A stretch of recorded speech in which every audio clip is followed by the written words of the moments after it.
Yes, I have a couple stories, right?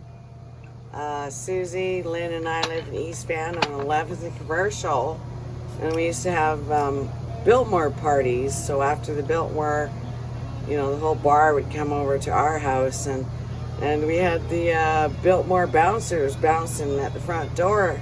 So the rule was you needed, some booze or some weed or something to come to the party, right? And so the bouncers bouncing that and there, and so they all come in, and there's one guy that came in. He was a little bit too drunk, and he proceeded to vomit all over our sectional. So they had to bounce him out. And then, some other bastard broke my antique hand blown glass frame with antique frame. That was my mother's that had passed, and so that was a bummer too, right? But it was a good time, and then we all rocked on, but it was scary.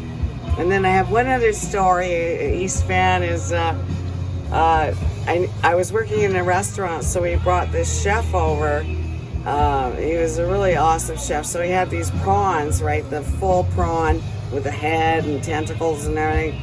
And so he made the sauce out of the eyeballs and head and brains, and made a lovely sauce. And we turned on the oven, right? Because we were going to bake these things or something, these prawns.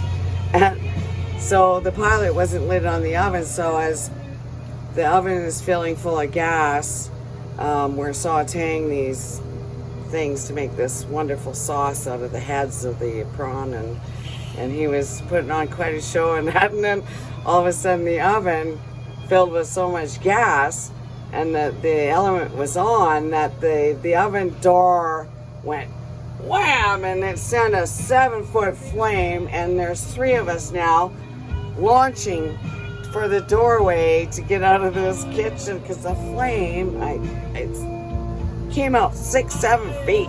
It went boom. It was like, whoa. At the end of it, he was so angry.